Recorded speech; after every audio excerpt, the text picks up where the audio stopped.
τόσο ψηλά από τους αμυντικούς του Άρη. Ο κ. Σπυρός λέει συνεχώς το Σίμις να βγαίνει προς την πλάγια γραμμή δεξιά για να ανοίγει και η άμυνα το Εγάλεο. Αυτή είναι η παρατήρηση, η βασική παρατήρηση του μέχρι τώρα.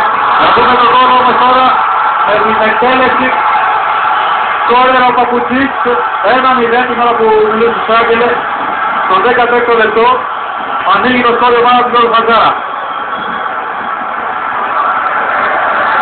Από μια σημαίνει φάση λοιπόν, εδώ θα νικήσει την άμυνα του Άρη, το Εγάλεο, Παπουτσής εκδιδιάζει.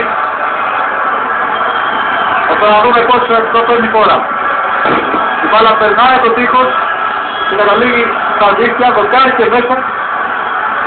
Με το βρεγμένο κόρτο, η πορεία της μπάλας ευνόησε το σούτ του Παπουτσή. Και το Εγάλεο στο 16 το εκεί 1-0 το Άρη. Ωραία εκτέλεση.